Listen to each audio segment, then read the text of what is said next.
kita itu sekarang lagi dalam situasi yang bisa dibilang cukup concerning.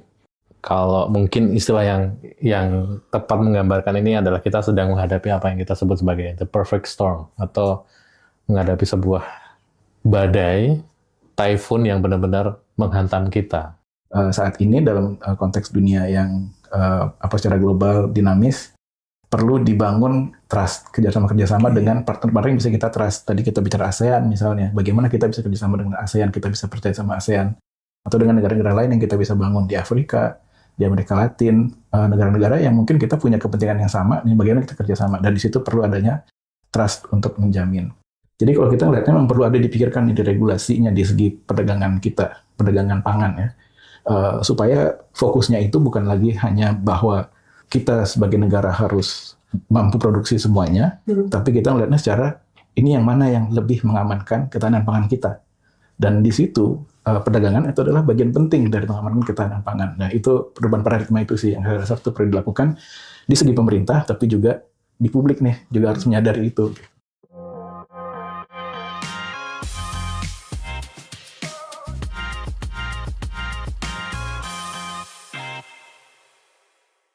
Halo semuanya, kembali lagi dalam PYC Podcast. Kali ini bersama saya Mayora Bunga Swastika dan rekan saya Ahmad Munawir.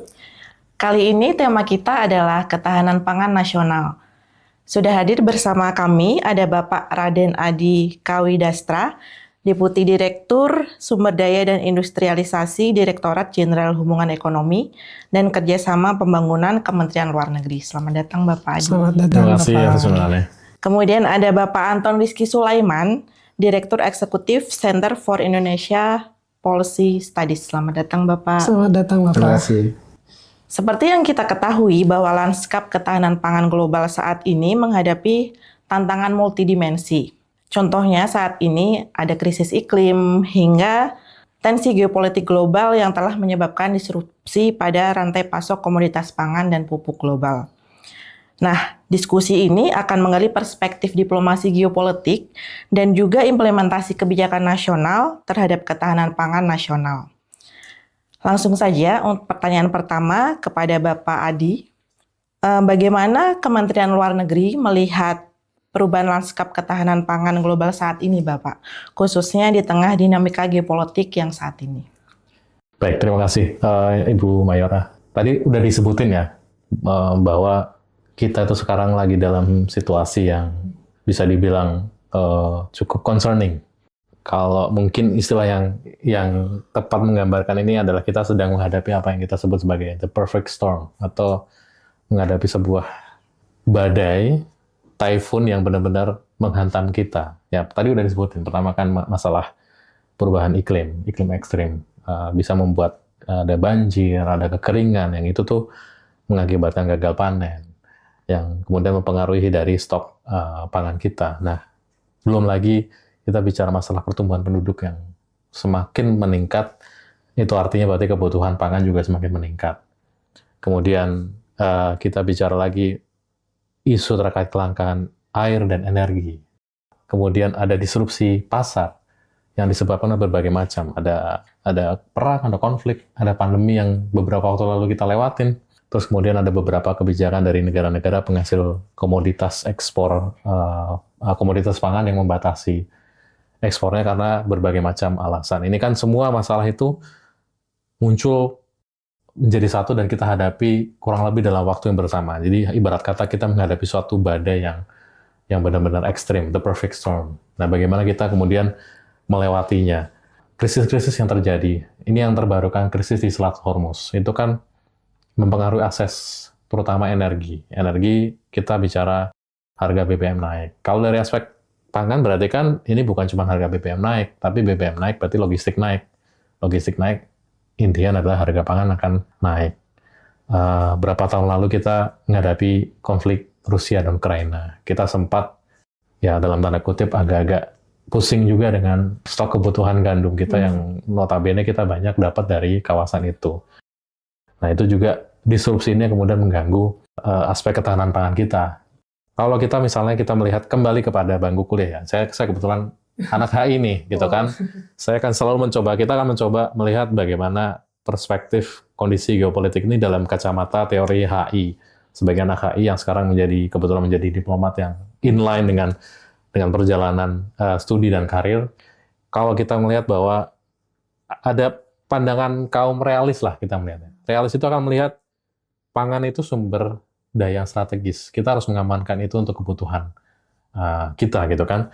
Mau kebutuhan beras, kebutuhan kedelai, kebutuhan pupuk, itu semua harus kita amankan. Jadi aspeknya adalah bagaimana melihat dari komoditas pangan itu sebagai sebuah sumber daya yang strategis.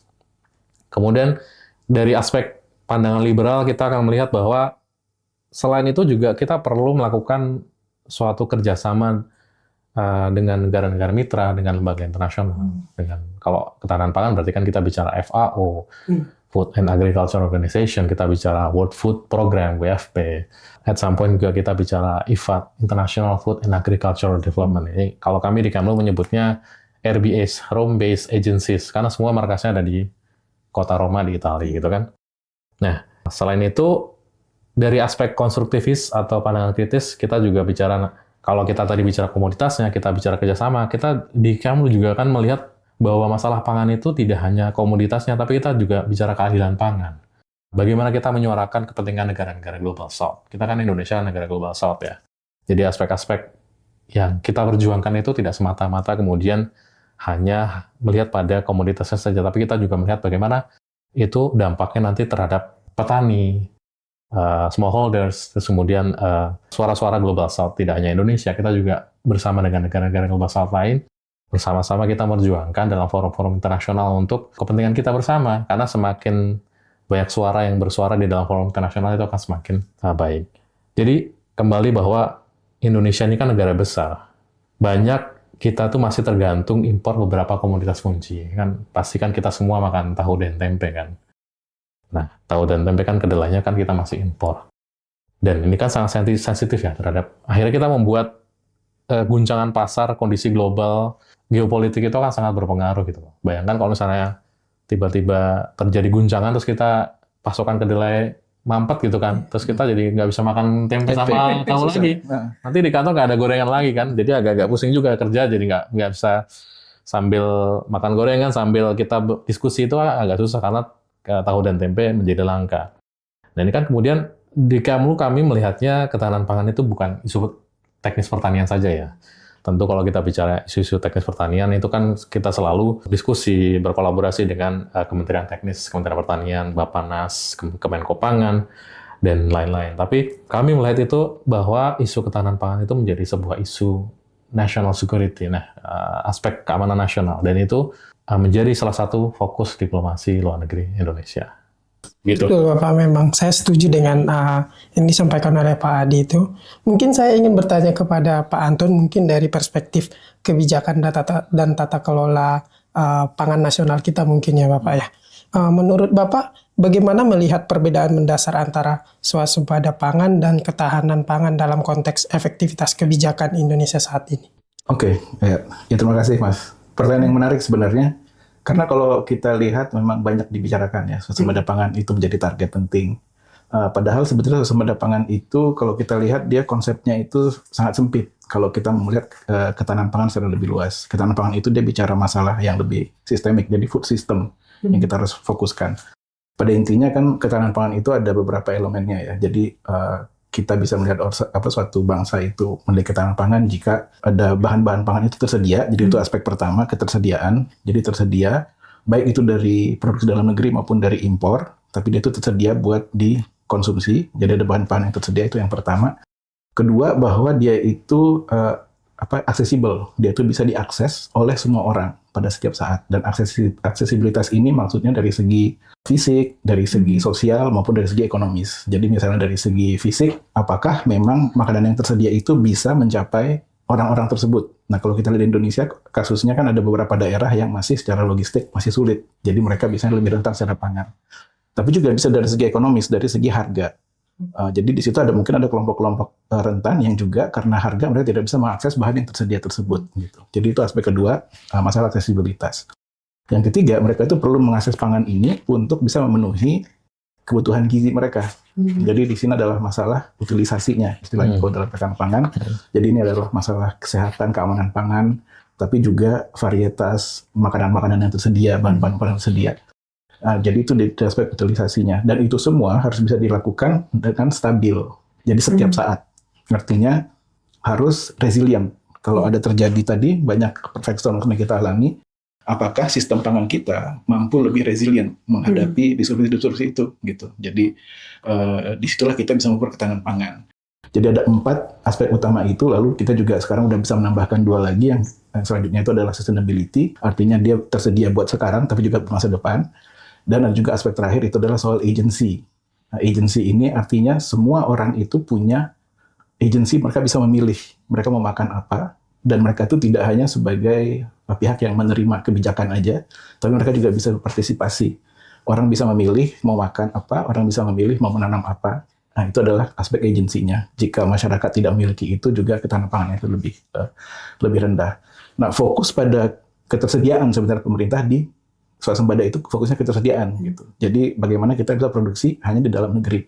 Masalahnya dari situ adalah fokus tersebut, obsesi tersebut pada produksi, pada swasembada, itu kadang-kadang justru malah membahayakan ketahanan pangan kita gitu.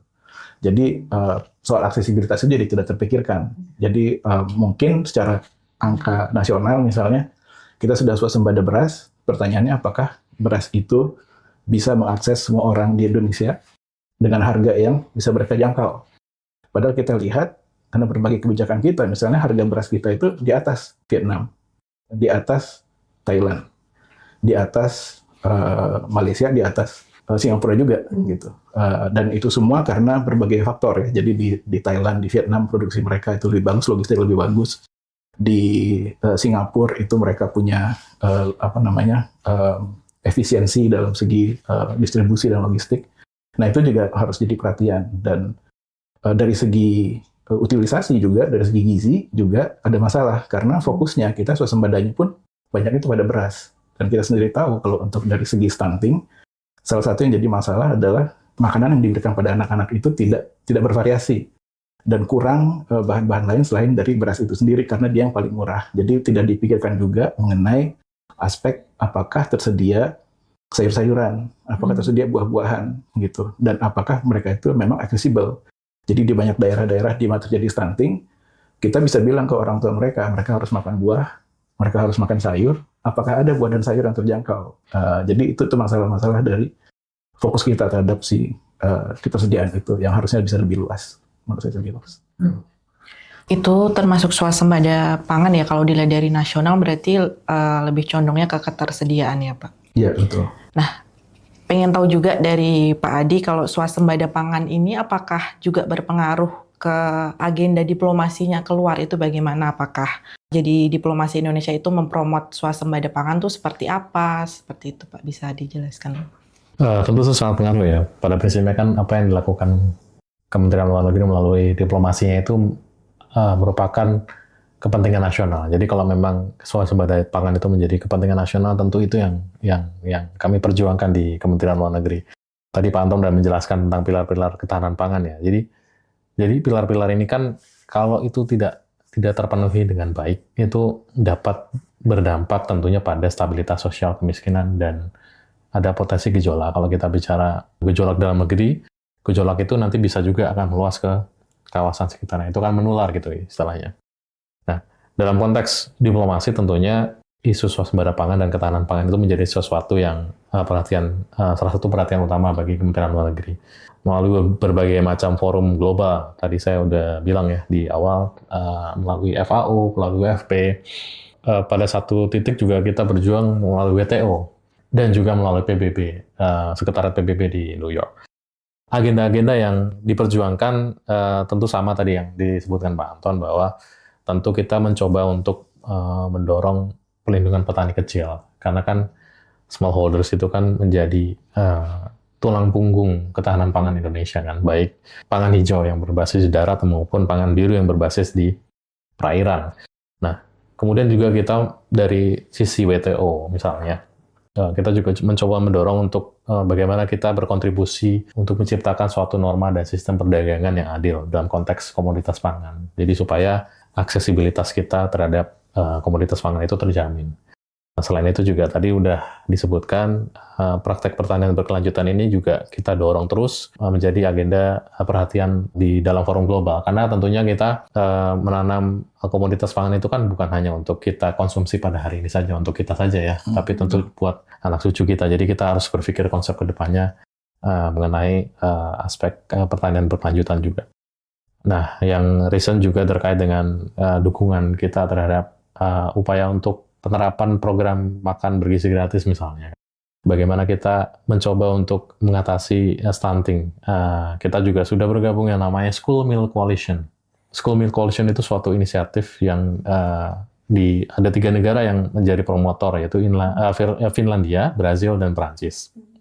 Jadi intinya ini adalah suatu koalisi global yang mempromosikan pemberian makan di sekolah. Kita kan belum lama sudah juga terlibat di dalam summitnya di Brazil. Dan di sini agenda yang dibahas itu utamanya adalah bagaimana kita menghubungkan pemenuhan gizi. Anak-anak memang ini school meal ya. Saya tahu kalau MBG kan tidak hanya anak sekolah ya, ada ibu hamil dan ibu menyusui dan lansia.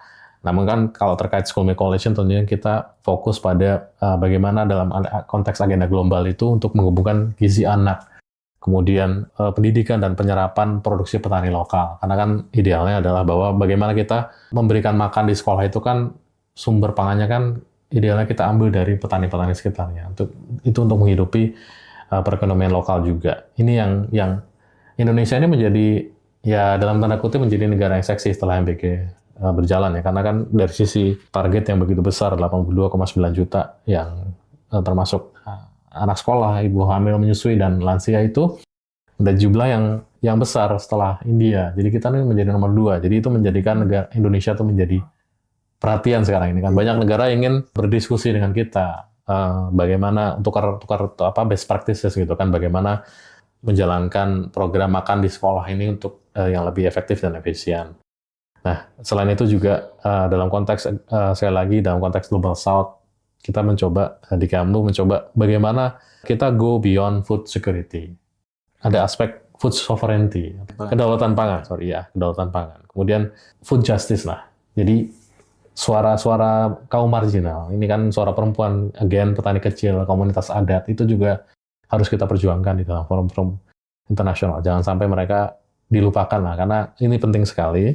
Oleh karena itu peran Kemlu di sini tentunya kami memastikan bagaimana kalau misalnya kita ada perjanjian perdagangan dengan negara mitra ataupun dalam konteks regional, ada kerjasama pembangunan maupun investasi di bidang pertanian, itu benar-benar tujuannya adalah untuk memperkuat ketahanan pangan nasional.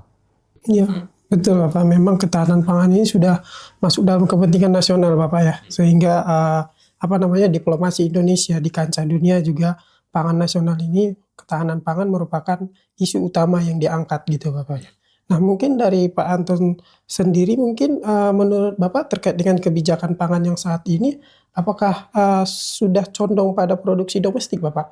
Sehingga kadang-kadang bisa mengabaikan aspek akses, kemudian keberlanjutan juga, kemudian kualitas. Nah pertanyaan lanjutan juga, apakah ada indikator utama yang harusnya kita pentingkan gitu? Mungkin seperti indikator harga, daya beli, kemudian keragaman konsumsi itu sendiri juga. Bagaimana Bapak?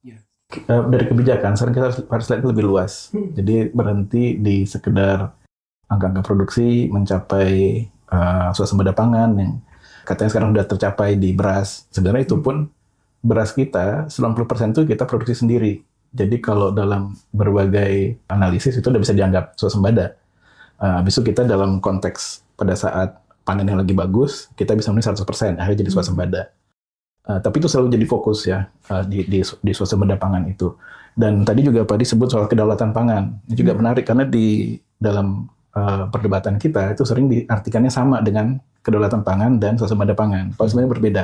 Jadi kedaulatan tadi seperti Pak disebutkan, dia itu aspek agensinya. Jadi misalnya masyarakat lokal, mereka juga punya kedaulatan di situ. Bagaimana mereka bisa punya mengembangkan pangan lokal, mereka juga bisa mengembangkan cara-cara mereka untuk berbudidaya secara lokal dan lain-lain. Dan mereka juga punya suara. Jadi saya mau makan apa itu nggak dipaksakan dengan apa yang tersedia oleh pasar gitu. Semua menyediakan misalnya jadi beralih ke makanan-makanan processed food, ya kan? Semuanya jadi ke sana. Mereka bisa tuh memilih. Mereka ada pilihan. Jadi kedaulatan pangan itu sebenarnya seperti itu. Nah, kalau dari tadi kita mungkin bisa lihat dari indikator-indikatornya ya. Karena pemerintah fokusnya pada swasembada pangan, maka itu tadi dilihatnya itu adalah produksi. Apakah kita juga mengimpor atau jadi masalah perdagangan? Kita impor atau enggak? Jadi kita kan lihat kalau misalnya beras impor langsung ribut, ya kan? Terus kita juga untuk impor segala bahan makanan itu prosesnya itu sulit. Ya kan, jadi ada neraca komoditas. Jadi kita harus memastikan. Jadi bahkan di undang-undang kita disebutkan bahwa kita hanya impor kalau terbukti bahwa kita nggak bisa produksi sendiri. Nah, angle-angle seperti itu sebenarnya membahayakan ketahanan pangan seperti saya bilang. Karena kita tadi kalau pemerintah bisa melihat dari segi indikator lainnya, tadi misalnya indikator harga, itu juga bisa kita lihat bahwa harga kita seringnya itu adalah di atas dari harga-harga di negara tetangga, gitu. Jadi karena perdagangan kita itu masih banyak prosesnya, birokrasinya, sehingga kita tuh tidak bisa cepat menjawab kalau lagi ada kenaikan permintaan atau kalau sedang terjadi perubahan harga di internasional. Jadi contohnya nih kita kemarin di CIPS kita punya yang namanya food monitor di mana kita lihat harga-harga. Nah, kita lihat misalnya harga daging sapi sekarang tuh di global lagi tinggi. Berarti itu kebutuhan pokok itu Bapak di CIPS itu. Di CIPS kita lihatnya itu memang pangan-pangan yang utama ya. Jadi ada jagung, daging, ayam. Jagung itu juga pengaruh ke harga ayam karena kan pakan ayam ya. Terus juga kita lihat beras. Jadi kita tuh coba lihat tuh secara reguler. Nah, di situ kita bisa misalnya harga sapi itu kemarin kita harga sekarang global tinggi.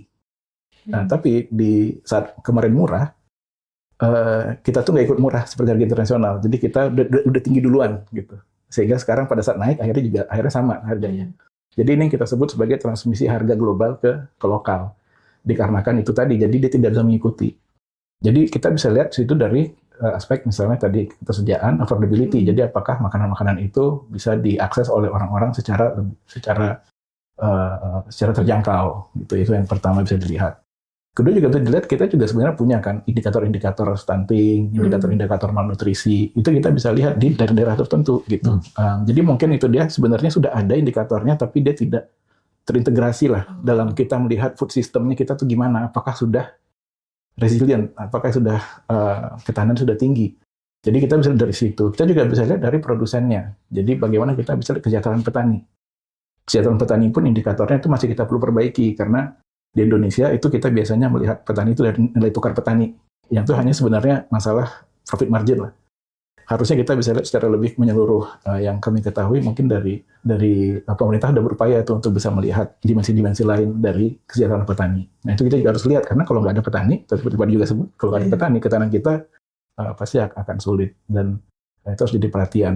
Jadi kalau terjadi sebuah disrupsi, terjadi masalah geopolitik atau bahkan masalah iklim ya, misalnya kita kan sering gagal panen dan lain-lain. Nah, itu semua itu juga kita harus ukur, karena disrupsi itu bisa dari global, di mana kita kalau impor jadi berbahaya, tapi juga bisa dari produksi lokal. Kalau kita semua produksinya di lokal, terus iklim di Indonesia lagi jelek, kan akhirnya kita produksinya jadi rendah. Nah, itu kita juga harus memikirkan itu semua. Jadi indikator-indikator itu yang lebih luas, lebih sistemik, itu perlu dibangun bersama. Dan memang mungkin nggak hanya semuanya itu di Kementerian Pertanian, gitu. Karena selama ini fokusnya kan swasembada pangan itu di pertanian. Karena mereka fokusnya di produksi. Tapi mungkin perlu dilihat secara lebih luas di sektor-sektor dan juga kesehatan dan lain-lain. Baik, tadi berarti indikatornya juga selain akses dan ketersediaan juga affordability ya Pak, yang penting juga. Gitu akses ekonominya. Akses ekonomi. Keekonomian. Kemudian terkait tadi yang transmisi harga global, sebenarnya dari Kemlu sendiri apakah ada strategi diplomasi ekonomi Pak untuk memastikan akses terhadap pangan, pupuk dan juga yang berkaitan dengan pangan ini sendiri? Jadi kalau kita bicara strategi diplomasi ekonomi untuk mengamankan akses terhadap komoditas pangan, kami melihatnya ada paling tidak 3 pendekatan. Yang pertama, bagaimana kita mencoba untuk mengamankan pasokan jangka pendek. Kalau tiba-tiba kita punya kebutuhan komoditas tertentu gitu kan. Berarti kan tugas kami di Kemlu adalah bagaimana Kemlu mencari sumber dari komoditas strategis yang dibutuhkan oleh Indonesia itu tadi. Nah, tentunya kita mencoba untuk menghindari ketergantungan pada satu supplier saja, karena kan kalau nanti terjadi disrupsi terhadap supplier itu nanti akan berdampak pada kita. Jadi diversifikasi dari negara pemasok itu sangat penting. Itu kenapa Indonesia harus membangun persahabatan dan kemitraan yang sangat baik dengan berbagai macam negara-negara yang kita punya hubungan diplomatik. Nah, kita juga mencoba untuk memanfaatkan kontrak-kontrak jangka panjang yang sudah terjalin selama ini, baik antar pemerintah ataupun misalnya B2B, gitu kan. Kita coba terus secure itu supaya akses komoditas pangan yang memang sudah terbentuk atas kontrak jangka panjang itu tetap terjaga. Selain itu juga strategi untuk melakukan stockpiling, kemudian memanfaatkan cadangan-cadangan, misalnya di ASEAN itu ada namanya ASEAN Plus 3 Emergency Rice Reserve, jadi cadangan beras di tingkat ASEAN Plus 3 ya. Jadi kita bisa manfaatkan kalau memang nanti Indonesia katakanlah pada suatu masa, semoga tidak ya, punya kebutuhan dan punya krisis komoditas beras katakanlah, kita bisa akses komponen cadangan ini. Nah, kemudian yang kedua adalah bagaimana kita membangun kerjasama jangka menengah dan panjangnya. Tadi saya sudah sebutkan di dalam berbagai macam forum global itu Kemlu aktif di berbagai macam organisasi internasional, di FAO, di WFP, khusus di FAO ada namanya Committee on Food Security. Kemudian juga nggak jauh-jauh dari tadi sudah kita ke organisasi internasional, kita ke lingkaran terdekat bicara dengan ASEAN, kemudian ASEAN Plus 3, ada G20. Di ASEAN sendiri kan ada namanya ASEAN Food Security Information System. Jadi kita berbagi tadi data-data yang disebutkan Pak Anton itu tuh sebenarnya kita udah punya data lengkap, tinggal bagaimana kita mengintegrasikan itu dalam suatu database nasional, kemudian di regional kita juga bagaimana mengintegrasikan itu dengan ASEAN. Tentu itu sesuatu yang nggak mudah, karena memang ya namanya kita bertetangga ya, krisis yang terjadi di tetangga itu bisa juga nanti akan berdampak kepada kita. Jadi stabilitas regional itu sangat penting. Makanya kerjasama jangka menengah panjang itu sangat penting untuk kita dorong supaya itu tadi untuk mengamankan akses komoditas pangan kita. Nah, kemudian strategi yang ketiga adalah bagaimana kita mencoba untuk membentuk aturan main global yang lebih adil. Nah, ini kan norma atau narasi global ini perlu kita terus dorong. Tadi again saya sebutkan lagi tentang keadilan pangan, tentang isu keberlanjutan, kemudian juga pengakuan atas produk-produk atau hasil karya negara-negara Global South. Jangan sampai itu kemudian karena kita Global South, kita nggak punya resource dana yang besar, kita nggak bisa mengamankan sesuatu yang sudah kita ciptakan dan demi kemakmuran negara-negara Global South kemudian diambil oleh negara-negara maju. Nah, ini kita mencoba untuk memperjuangkan bagaimana kita tuh bisa kepentingan negara-negara Global South itu bisa tetap terlindungi dan terpenuhi. Nah, selain itu juga kita bicara di dalam norma dan narasi ini, kita juga bicara bagaimana diversifikasi pangan lokal. Tadi kan Pak Anton sudah sebut ya bahwa mungkin satu wilayah itu nasi, beras, wilayah lain mungkin sagu gitu kan. Nah, bagaimana diversifikasi pangan lokal ini terus kita dorong, dan dalam forum-forum global belum juga kita bicara, tadi kita masih bicara pangan hijau kan, ada pangan biru. Kita kan negara maritim ya kan, sumber pangan birunya sangat banyak. Bagaimana kita juga mencoba untuk mendorong keadilan kita sebagai negara maritim yang penghasil sumber daya pangan biru yang besar, supaya ya dalam tanda kutip tidak diambil begitu saja oleh negara-negara maju yang punya resource lebih besar, punya kapal yang lebih gede.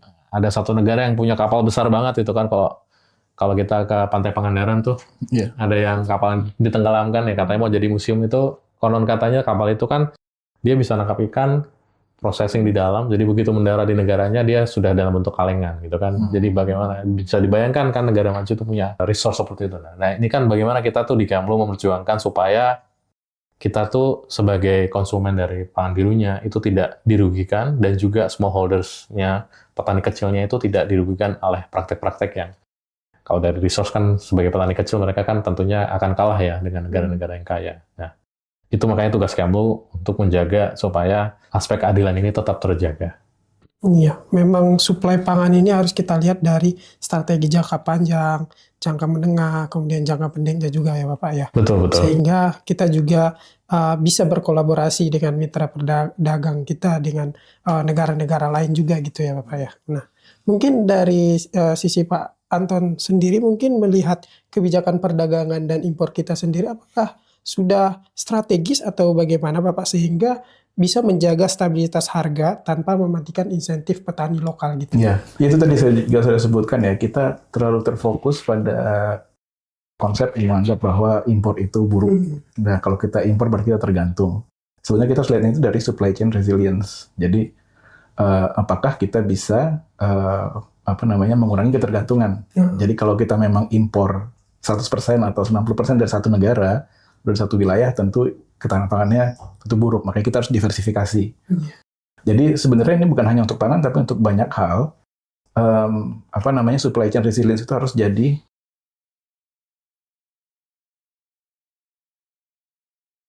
saat ini dalam konteks dunia yang secara global dinamis, perlu dibangun trust, kerjasama dengan partner-partner yang bisa kita trust. Tadi kita bicara ASEAN misalnya, bagaimana kita bisa kerjasama dengan ASEAN, kita bisa percaya sama ASEAN, atau dengan negara-negara lain yang kita bisa bangun di Afrika, di Amerika Latin, negara-negara yang mungkin kita punya kepentingan yang sama, bagaimana kita kerjasama, dan di situ perlu adanya trust untuk menjamin.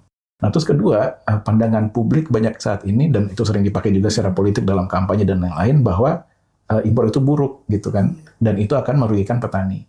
Nah, di sini kita punya penelitian sendiri, dari CHIPS kita melihat, sebenarnya petani sendiri, mereka itu sekitar 60-65% dari petani kita itu net consumer. Artinya mereka tidak mampu memproduksi semua yang mereka makan, gitu kan. Artinya kalau kita bikin kebijakan yang maksudnya memproteksi mereka dari harga-harga atau dari impor gitu, kita jadi membatasi karena kita melindungi petani, pada akhirnya mereka juga akan rugi karena mereka akan merasakan harga-harga pangan yang meningkat, dan mereka adalah justru kelompok yang paling rentan karena di Indonesia lebih dari 20% dari masyarakat miskin masih adalah petani dan nelayan gitu. Jadi itu jadi masalah. Terus kita juga sudah melihat bahwa beberapa penelitian menunjukkan sebenarnya kalaupun kita membuka keran impor, itu tidak akan serta-merta langsung mematikan semua petani kalau dilakukannya secara strategis. Gitu, jadi kita bisa lihat. Dan setelah itu kita jadi bisa memfokuskan pada, kalau kita fokusnya untuk petani, kesejahteraan petani, fokusnya bisa pada bantuan-bantuan sosial yang lebih tertargeted, ya kan, dari jaringan-jaringan pengaman. Itu yang akan lebih efektif daripada sudah ada intervensi dari perdagangan maupun harga yang dilakukan oleh pemerintah. Itu jadi itu akan sangat buruk. Terus tadi juga saya sebutkan bahwa di Indonesia itu sebagian besar harga-harga masih lebih tinggi dibanding negara lain. Nah, kita pernah bikin sebuah studi mengenai neraca komoditas, di mana pada dasarnya itu kan masih sistem kuota ya. Karena kita memang amanah undang-undangnya harus ada kuota karena harus ditentukan. Tapi neraca komoditas sudah berhasil, dia membuat lebih transparan, itu dari penelitian kita, tapi tetap saja dia tidak bisa menjawab kebutuhan pasar secara agile gitu. Artinya kalau misalnya ada suatu perubahan permintaan, suatu perubahan kondisi pasar, perizinannya itu biasanya mandat. Nah, kita lihat kan itu selalu ada mandat di Rakortas, di pemerintah, menentukan apakah kuotanya ini sesuai atau tidak. Pada saat itu semua izinnya keluar, kondisi pasarnya udah berubah. Gitu. Jadi dari bisnis akan sulit, dari masyarakat jadi akan merasakan pada saat harganya tinggi, karena suplainya nggak cukup, akhirnya harga juga jadi semakin mahal, dan lain-lain. Jadi kalau kita melihatnya memang perlu ada dipikirkan di regulasinya di segi perdagangan kita, perdagangan pangan ya, supaya fokusnya itu bukan lagi hanya bahwa kita sebagai negara harus mampu produksi semuanya, tapi kita melihatnya secara ini yang mana yang lebih mengamankan ketahanan pangan kita. Dan di situ perdagangan itu adalah bagian penting dari mengamankan ketahanan pangan. Nah, itu perubahan paradigma itu sih yang saya rasa itu perlu dilakukan di segi pemerintah, tapi juga di publik nih juga harus menyadari itu. Nah, ya berarti cukup kompleks ya Pak. Ternyata untuk isu ketahanan pangan ini sendiri tidak hanya satu sektor pangan saja, tapi memang disokong oleh berbagai sektor gitu.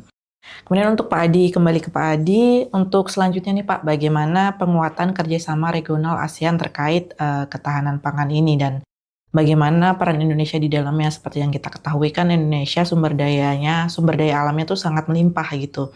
Nah, apakah Indonesia akan seperti take a lead dalam kerjasama ASEAN ini, ataukah seperti apa Pak? Dan strateginya seperti apa? Jadi kan dulu kalau di kuliah dan awal-awal masuk Kemlu itu kan selalu dibilang bahwa ASEAN itu adalah sokoguru politik luar negeri Indonesia. Jadi kan semua itu dimulai dari pivoting kita itu dimulai dari ASEAN, karena kan lingkaran terdekat dulu ya. Jadi ASEAN itu sangat penting peranannya bagi Indonesia. Selain daripada sebagai stabilitas regional, dan untuk mengamankan kepentingan kita juga kita membantu kawasan itu juga menjadi stabil, karena ini kan win-win ya, mutual interest lah untuk menjaga kestabilan kawasan, karena kalau kestabilan kawasan itu berarti kan kestabilan di masing-masing negaranya itu sendiri.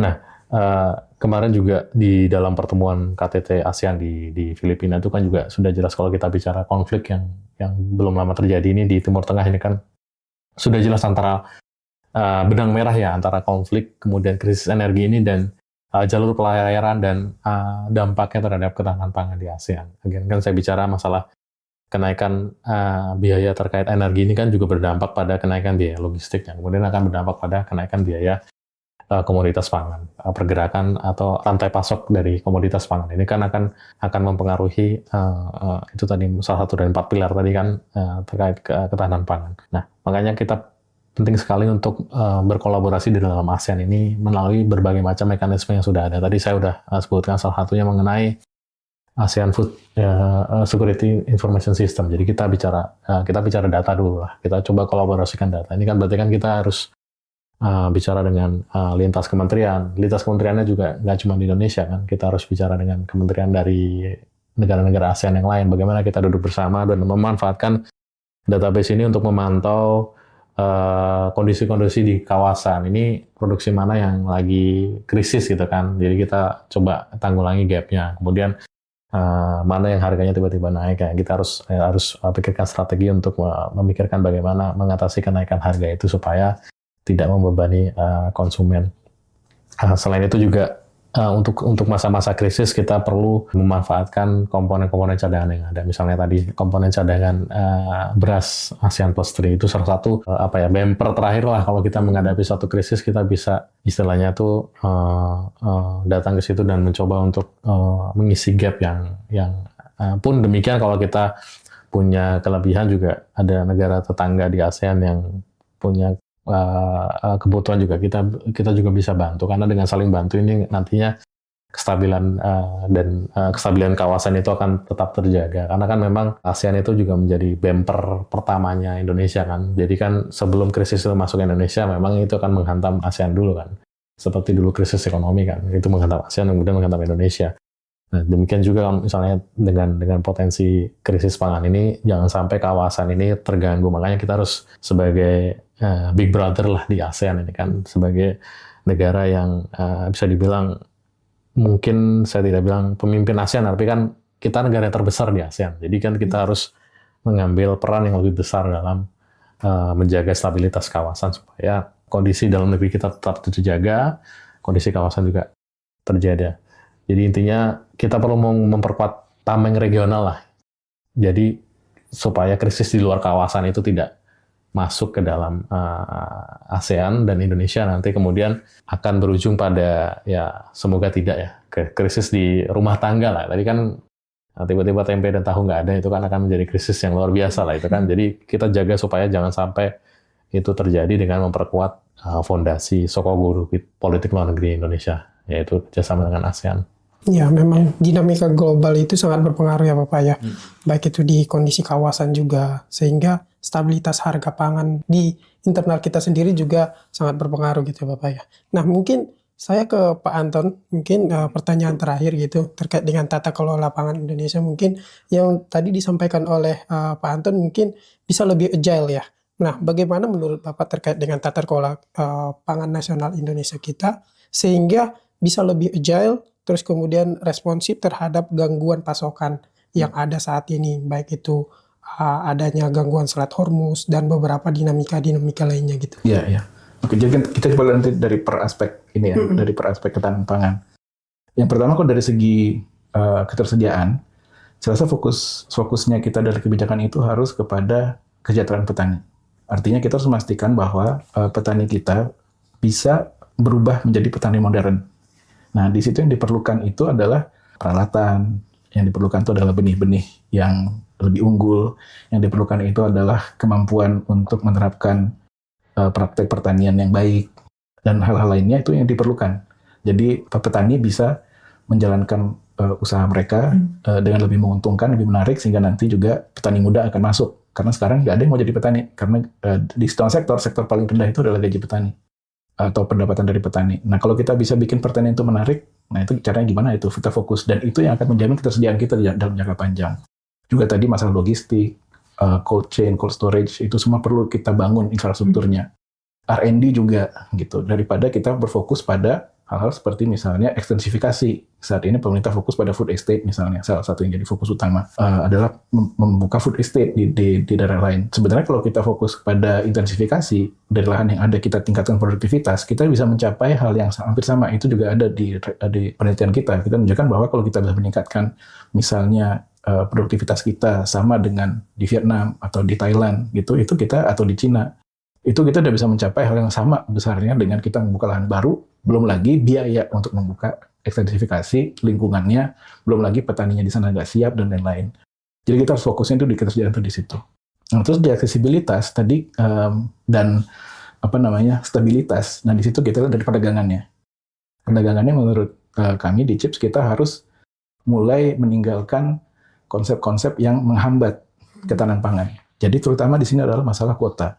Itu harus ada yang dilonggarkan, kuota-kuota impor itu, karena di birokrasinya panjang, sering menjadi ranah red tape dan juga ya permainan korupsi, ya kan, sudah banyak kasus-kasusnya dari kuota, dan diganti menjadi sistem automatic licensing.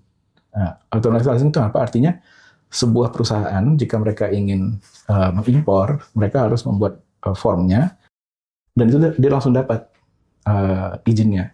Fungsinya apa? Jadi pemerintah punya data seberapa banyak yang kita impor, berapa yang kita produksi. Jadi cara kita bisa memenuhi amanah undang-undang pangan itu bukan dengan setiap saat, tapi kita bisa melihat secara tren. Misal pemerintah melihat, kita udah mulai kebanyakan impor di satu negara X, berarti bahaya nih. Apa yang menyebabkan itu? Bisa dilakukan kebijakan-kebijakannya untuk menyesuaikan. Atau kita melihat, kelihatannya kita sudah mulai produksi di satu daerah itu menurun gitu, atau satu komoditas menurun. Apa penyebabnya? Apakah ada hal lain yang bisa kita lakukan dari sisi kita sendiri? Nah, itu penting dari segi perdagangan. Dan tadi juga sebutkan oleh Pak Adi soal kerjasama kita internasional dengan negara-negara sahabat gitu. Itu juga penting buat menjaga stabilitas. Nah, untuk agency itu juga bagaimana kita bisa buat petani-petani lokal, buat masyarakat lokal itu mereka diberikan ruang juga untuk bisa bersuara. Nah, ini kebijakan-kebijakan yang ada saat ini terlalu sentralistik. Semuanya dari kementerian-kementerian yang ada di Jakarta, kita jarang melihat kondisi-kondisi di lapangan gitu. Di lapangannya itu mungkin masyarakat itu banyak yang jadi terpinggirkan dengan dibukanya food estate. Tapi juga ada masalah bahwa di sana tidak siap. Masyarakatnya tidak biasa mengelola komunitas itu gitu kan. Itu nggak ada suara, jadi mereka hanya menjadi penerima. Nah, itu harus dipikirkan juga bagaimana agensi mereka. Jadi kalau kita bisa melakukan itu semua, tata kelolanya, maka jadi bisa lebih baik. Perubahan paradigma, berpindah dari swasembada produksi kita lihat kesejahteraan petani, kita lihat perdagangan yang lebih terbuka, kita lihat ketahanan pangan yang bisa dijaga secara lebih komprehensif, dan menciptakan food system atau sistem pangan yang lebih kuat. Betul Bapak, memang terkait dengan ketahanan pangan kita ini sangat complicated gitu. Kita bisa melihat dari tata kelolanya, kemudian akses, kemudian kebijakan harga, keterjangkauan, kemudian keberlanjutannya juga, transparansi, kemudian supply-nya juga, dan juga perdagangan terkait dengan kerjasama kolaborasi dengan mitra perdagangan gitu ya. Mungkin PYC podcast kita ini sudah cukup komprehensif menjawab semua pertanyaan-pertanyaan. Kami mengucapkan kepada Pak Adi, kemudian Pak Anton sudah berkenan hadir. Terima kasih banyak Bapak sudah berkenan hadir di PYC podcast. Kami mengucapkan terima kasih. Jangan lupa ikuti sosial media kami untuk melihat kegiatan-kegiatan kami selanjutnya. Kemudian saya Ahmad Munawir. Dan saya Mayora Bunga Swastika. Mengucapkan terima kasih. Sampai jumpa di PYC podcast selanjutnya. Bye-bye.